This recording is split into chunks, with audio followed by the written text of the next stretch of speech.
everybody! I am carrying on with my art tour.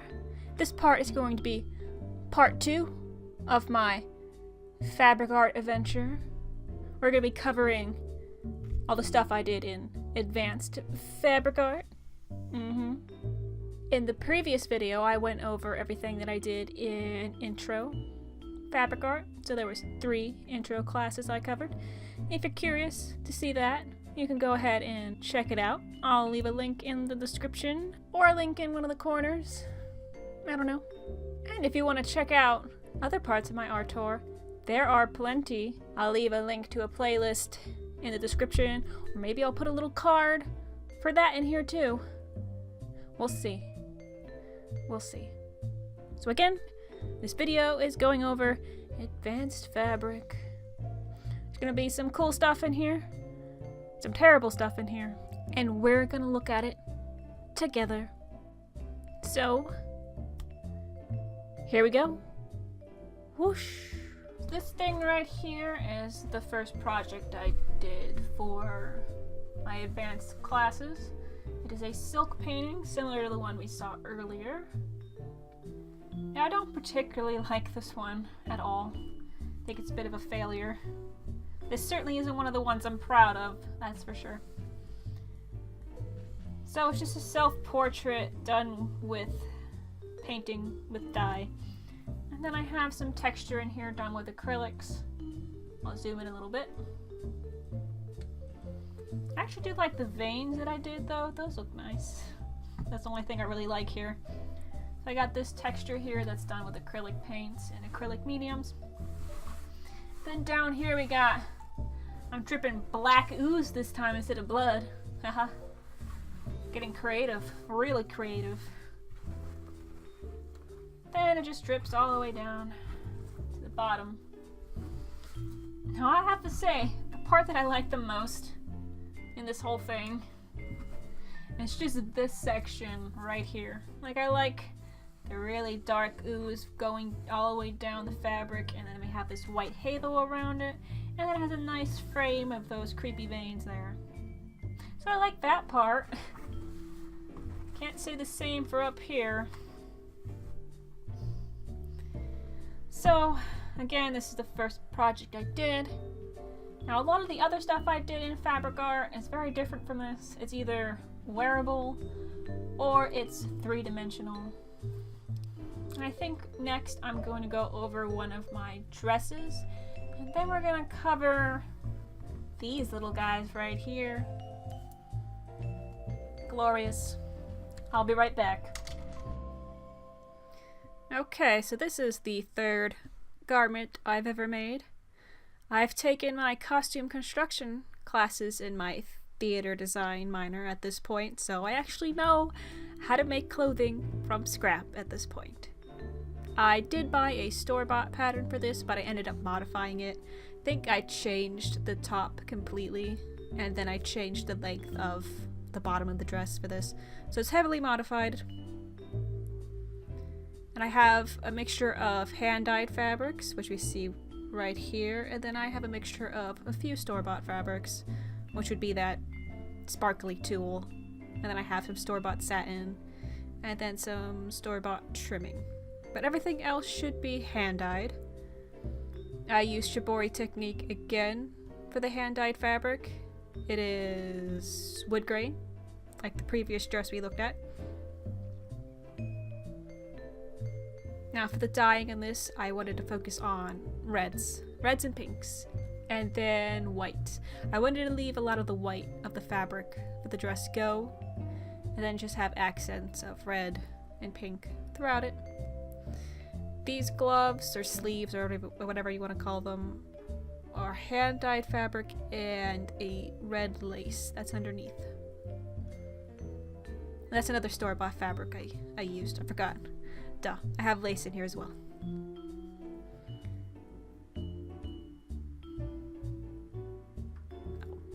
And I also found a pattern for a corset online, and then I modified that to make that corset at the center. And here's the back of the dress. Same thing going on here. Got the tulle, hand-dyed fabric, satin, some trimmings. I used a hidden zipper for this one.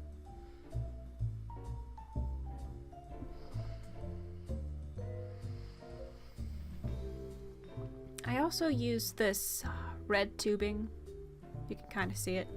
And I braided it around the red tulle that I have. Trying to show it off here, but the camera's not focusing. Come on. Do it. You can do it. Come on. There we go. So there's the red tulle and the red tubing I have braided together. And then a little extra close-up at the bottom of the fabric where I have all my wood grain, hand dye job going on.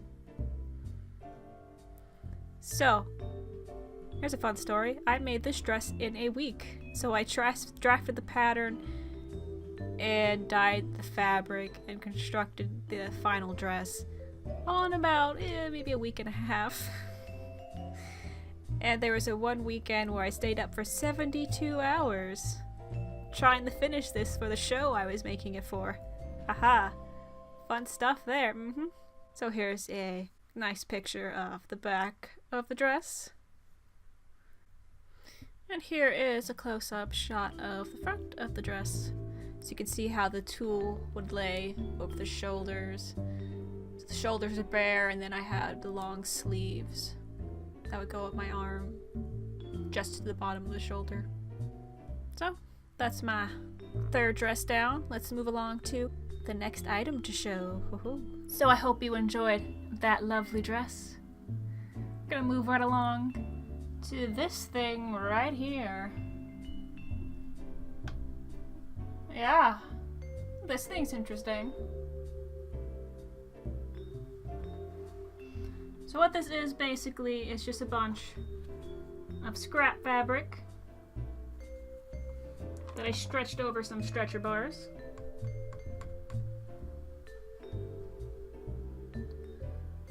So I was just seeing what I can do with just scraps of fabric.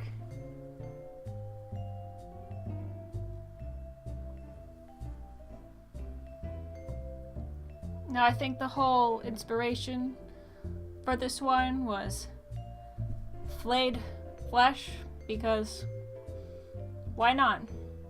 I've already established that I'm a big weirdo during this art tour, so hey. So yeah, fleshy bits. That's what this is based off of. So I dyed this fabric, and then I shredded it, stretched it on the stretcher bars. I got some beading on here. I have beads hanging, and then I have actual beads on some of the fabric. I don't quite remember when I did this one. I think I started it my second time I took advanced fabric. I think. I don't remember. Don't have a whole lot more to say about this one. Alright. I think it's about time to move on to the next one. So now we're gonna go over the jellies. I've made quite a number of these during my advanced fabric classes. I think in the span of 2 years I made 1, 2, 3, 4, 5, 6, 7, maybe like 10 plus jellyfish.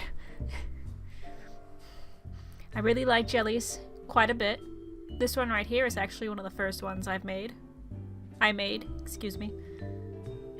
The majority of the fabric here is hand dyed with some store-bought fabric. Then I have beading in here. I have beading on the bell of the jelly itself, and then I have beads hanging down. So yeah, this one's a cutie. Though they're all really cute in my opinion. I love jellies. They're so cute. I had a lot of fun making all these. Quite a lot of fun. Here we got a different perspective. See some parts a little bit better. Now the bell at the top is a 3D object that I stuffed with stuffing. Couldn't think of the word. And I think I modified a fabric beach ball pattern I found online to make the top of the jellyfish. The fabrics I used for this jelly were rayon, tulle, silk, and polyester, I believe.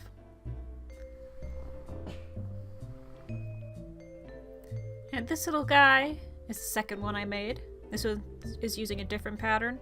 It's just two pieces of fabric sewn together. There were two circles, one was bigger than the other, and I would fold the larger one and make little creases here and there, as you saw up there, so they would both be around the same size once sewn together. And that would also give extra space in there so you can actually stuff it. So it's a 3D, so it'll be a 3D form afterwards. Now I did use the same fabric as I did for the last one we saw. It's silk, polyester, and rayon. And maybe tulle? Is there tulle in this one? No, wait. No, I don't think so. No tulle in this one. So just those three fabrics. Adorable. So the one previous was more about warm colors, warm reds and pinks. This one's more about cooler colors, like blue, and a more magenta color, instead of a bright pink. So here's another perspective. You see some of the texture fabric I got in there. With those little tubes, I used a shibori technique to get that texture in there. And then I'd sew the polyester into tubes. Fun stuff. Very fun stuff. There's a lot of details in these jellyfish, a lot of different techniques that are just layered on top of each other. For almost everyone. Some of them a bit more simple. Like this one, for example. This one's a lot more simple. I didn't dye any of the fabric for this. This is all store-bought fabric. And the two colors I used were just black and gold. So I kept this one really simple. I still hand textured some of the fabric using shibori techniques. I still did some beading for this one. This one uses cotton tulle. It's a nylon tulle. And I'm not sure what that gold fabric is. It's a synthetic fabric. It's a knit synthetic. I'm not sure what it is. Probably some form of polyester with spandex in it, if I'm going to guess. It was a scrap piece of fabric that I bought from Walmart, and it didn't list what it was, so polyester spandex sounds good to me. That makes sense, because it is stretchy. Now we get another look at it. I really like this one. This is probably one of my favorite jellies. It's probably one of the more simple ones, but it's one of my favorites, because that black and gold looks really nice together. Very nice one. One of my favorites. One of my faves.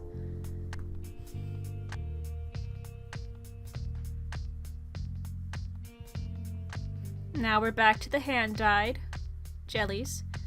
This one, I wanted to make it all out of silk. So everything here is silk.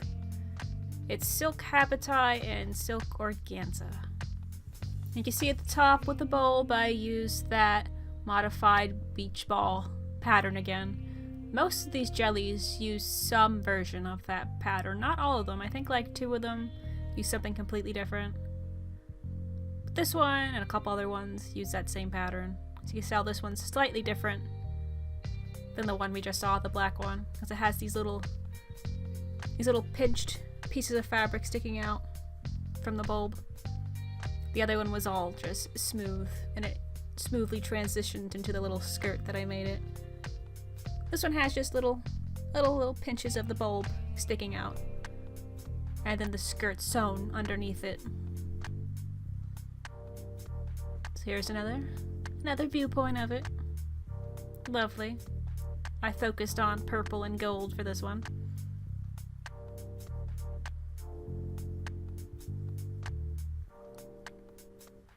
These jellies are a combination of machine sewing and hand sewing. Most of it's machine sewing, But I did manipulate some of the fabric here and there with hand sewing to make it do certain things. Yeah. We got this little guy. This one's using the same pattern I used for the blue one we saw earlier. The colors for this one are all about warm tones with a hint of purple in there. I use rayon silk tulle, and I think I used an old curtain I got from Salvation Army in this one. It's the orange fabric, that's that tubing fabric in the center hanging down, and then that little orange fabric in this little skirt up there in the bulb, that is also from that curtain. Curtain was a pain in the ass to work with, that's for sure. Wasn't very easy to cut, but I was able to deal with it. And we got another perspective. So cute, so squishy.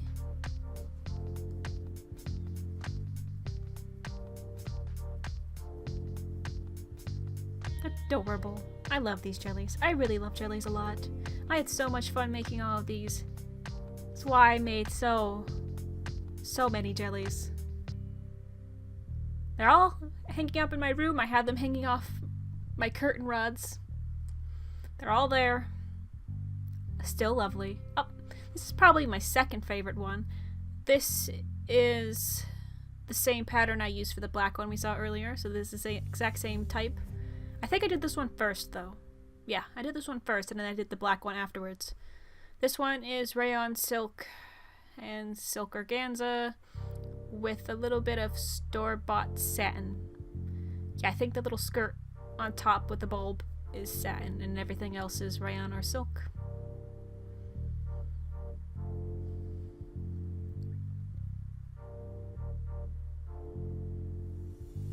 Now, I haven't made any jellies in quite a while, which is quite unfortunate because I really like making them, but I just haven't made them. I would like to make a little tutorial YouTube video for these, teach other people how to make them, but I'm not sure how I would go about that, especially if I plan on hand dyeing some of the fabric. But then I would have to teach people how to dye the fabric, and that would be this whole other separate video. And I have to teach them how to construct the fabric and texture the fabric, and I'm just like, oh god, I wouldn't even know how to make a video out of that. It would have to be multiple videos.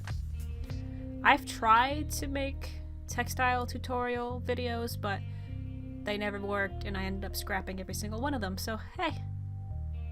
Ooh, so this one's a little bit different. This one's a big one. This is a lot bigger than all the other ones we've seen. I can't remember the circumference of the bulb itself. I know it's really big. What was it, like 15 inches for the circumference? And this uses that same modified beach ball pattern like a lot of the other ones did, except it's clearly blown up. You can see my hand for scale. Got the squishiness. You can see how much bigger it is in my hand. This is the only really big jellyfish I did because, well, it took a lot of work. It took me months to finish this thing because it's just layers and layers and layers of either dyeing, texturing the fabric, or beading. The beading took forever to do on this one because I beaded a whole bunch of the bulb and then I beaded the ends of the tentacles here, as you can see. That took a very long time. Now these really big tentacles, like the one I'm holding right here, they actually have an armature in there made of aluminum wire. Yeah, I think it was aluminum. So I have an armature of wire going throughout these to give them that shape that you see. So it's not just fabric. I would never be able to make that shape if it was just fabric. So there's wire going throughout those 3 big tentacles that I have. And then I have layers and layers of dye in the bulb. I think it was like 3 layers of dye on the bulb, if I remember correctly. And all the fabrics here are rayon, silk organza, and a little bit of cotton. You see all the beads on the bulb there. It's a lot. It took a long time. This one's a cool one. It's very fun. I really like this one. This one's also hanging up, still hanging up on my ceiling. It's very nice. And now we have these little guys. These are only going to be short clips. This is a different pattern that I'm using for these. This is the first one I made using the pattern. I believe I bought it from someone on Etsy, and I decided to make these itty bitty little jellies. So this is what they all end up looking like. They got a little cute little face on them. Not sure if I like the face, but I can, for most of them, easily take the face off, so not that big of a deal. So I tweaked the way I make the tentacles for these little guys. I made the fabric more compact, and I had them make a little spiral going on for them. Oh, look at that. Adorable. Now, I'm not completely fond of this pattern as is. If I were to use the pattern again, I would probably tweak it like I tweaked all the other patterns I used. I would probably add more pieces of fabric in there instead of just 4, because they're just 4 pieces of fabric sewn together. Probably add 2 more to make the shape more spherical. We got the last little guy here. So that's all of my jellies, and we're going to move on to the next item on the list. Here we go. This is one of the last projects I did in advanced fabric art. Not the last, but close to it. And this is a redo of this thing right here. Look at that. So much better. Especially even the face. Just look at the face. Already better. You can actually tell what it's supposed to be. There's that. And here's this. How lovely. So I think probably most proud of this one. At least when it comes to quilting, I think I might be most proud of this quilt compared to all the other ones we've seen. I think this is the most successful quilt I've done during fabric art. I really like this one. So we'll just go over all of it. It's a combination of many different techniques. We got the quilting, and then hand-dyed fabric, and then we got the textile paints. So we got 3 different things going on here. Very nice. So at the very bottom, we got this smoke. Again, I used the silk organza fabric that we can see through. And unlike the last one, this stuff actually looks like smoke, and it actually looks like it's coming out of her mouth. This nice puffy clouds all throughout the bottom. I'll take a look at her hair. So again, as I said a million times before, I cut out the top layer of fabric so we can see the layers underneath. Let me just pull this down, zoom out a little bit, and just pull this down all the way to the top. Also, as you can see, this isn't a rectangle anymore. I completely cut it out of the rectangle in favor of this more organic, wavy shape I have.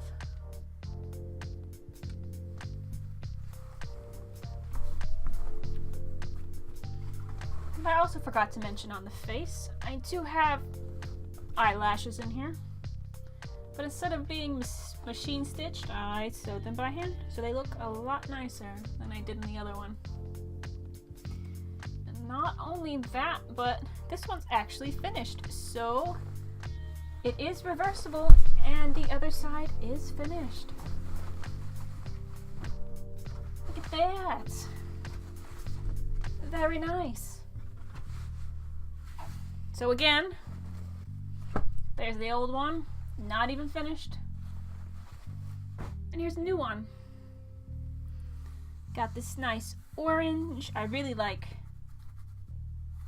the really bright highlights on here. I used an iridescent medium to make my textile pigment nice and shiny.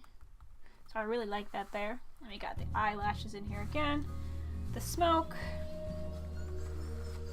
and the hair.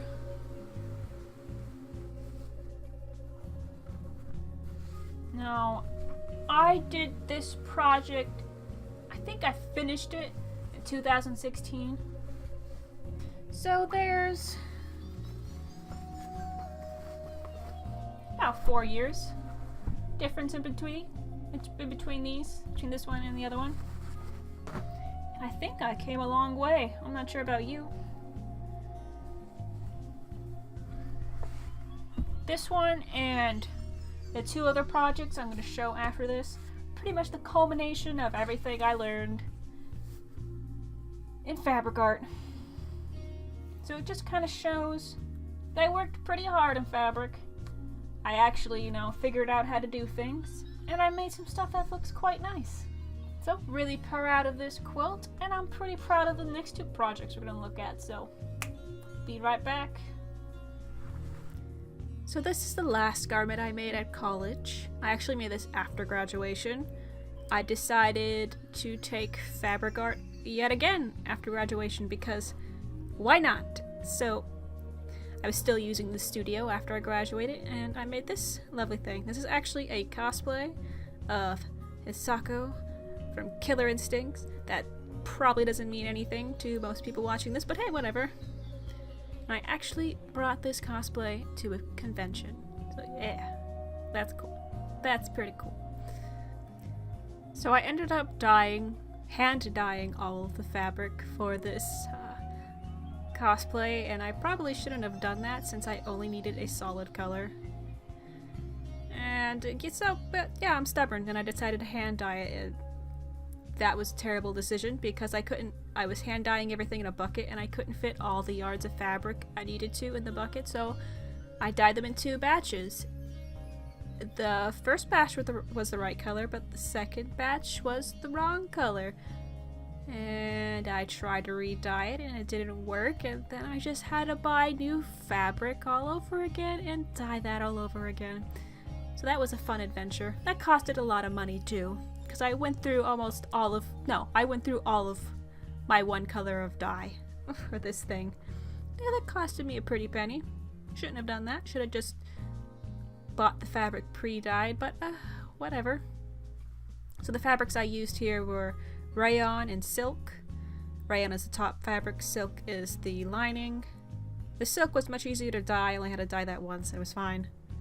And then I silk screened these flowers on here using an opaque textile pigment. So all of these flowers I did myself. I drew them out myself, and then I silk screened them. And then I used a pattern for this, but I heavily modified it like I did with the last dress we looked at. And I distressed the bottom of the kimono and the sleeves with pinking shears, a box cutter, and then I airbrushed it with some acrylic paint to make it look dirty. And here we have the bow that would be wrapped around the kimono. It's all hand-dyed rayon. And the flowers, I drew them out myself, and I printed them on with thickened dye rather than the textile pigments that I used for the actual kimono. So I have the red top fabric, and then I have a gold lining underneath it. And then I used black dye to make the flowers. Then I have a structure I made out of mat board inside the bow to help keep its shape so it wouldn't flop down while I was wearing it. Then there's a gold cording that would wrap around the whole piece once it was on. And here we have a nicer picture of it on a mannequin, so you can kind of see how it would all lay on the body. This picture was actually taken at a gallery show that I had after I graduated, so that's nifty. And here are the nails and the claw that I made for the cosplay. The nails were hell. I'm never doing those again if I ever do this cosplay again. No long ass nails. No. Never again. I couldn't even go to the bathroom. They were miserable. Miserable.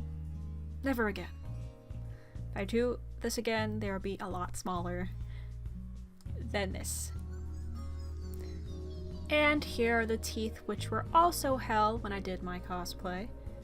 These teeth and the claw we saw before were made out of thermoplastic. And if I were to do this cosplay again, I would have to completely redo these teeth because they were way too tight and they hurt. They hurt a lot. They were a struggle. I couldn't eat. That cosplay was hell. But now I know better. So I would, if I did it again, I would have to make quite a few alterations. So yeah, we're gonna move on to the next piece. Now this piece is one of the last things I did during my art major. The last piece of fabric art I did. Pretty sure I did this after graduation though. I had a gallery show I was doing and I wanted to do an extra piece for it, so that's why I did this one. Now there's a bunch of things going on in here. Mainly it's about the painted image. So I used textile paints to paint this. It's also a combination of the paints and some quilting. But this thing is not a quilt. It's actually stretched on some stretcher bars, as you can see. So it's not a quilt, it's more of a painting than anything else. But I do have Quilting Techniques on here. So I'm just going to zoom in on it. Let me just roll this closer to me. So we have the painting. We also have some quilting on here. Now let's see, can we get this? So you can see the stitching right there. And you got this 3D effect going on.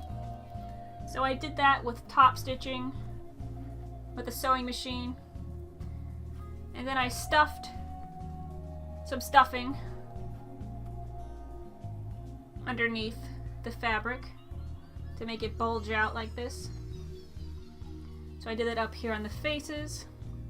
And I did the same thing down here towards the body. So you can see it has this three-dimensional form here. I also have it down here. And I have some see-through fabric. And then these little guys right here. This is hand-dyed fabric, and I textured it by hand too to get these little puff balls here. So these are sewn into the top fabric as well. I cut some holes in here and I popped them out through the holes.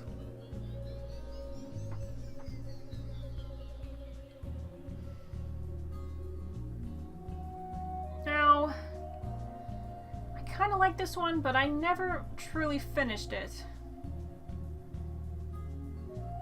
I like the faces. I think up here looks pretty good. But down here, it doesn't really mesh well together with everything that's up here. I don't particularly like the quilting I did down here. It doesn't really flow well with everything on top. Especially these parts in the corners. They're kind of disconnected from everything else. I kind of wish while I was quilting it that I just brought some of this texture down into here and just connected the two of them to make it look like it all belonged together. And I also was starting to run out of textile paints down at the bottom, so I had to use water as a base for my paint instead of the actual paint base itself. So the painting down at the bottom kind of suffered as a consequence. And then up on top, I kind of just don't like this empty space up here. It's just not good. Don't like it. But I wasn't sure what to do with it, so that's this piece. That should be the last thing I have to show for fabric art. Alright, so say goodbye to this one, and I'll be right back. So I hope you enjoyed that adventure through my fabric art stuff. It was lovely, I'm sure. So that's it for this video. That's all it for fabric. It was quite the ordeal. There was a lot more than I thought there'd be, and I had to make 2 parts for this. I was expecting to just make 1. But oh well. Shit happens, I guess. So, if you enjoy this video, like, comment, and subscribe. All that fun shit. Or don't. You don't have to. It's cool. You probably shouldn't. And I'll see you again in the next part of my art tour. I can't wait to be done. Anyway, goodbye. See you later.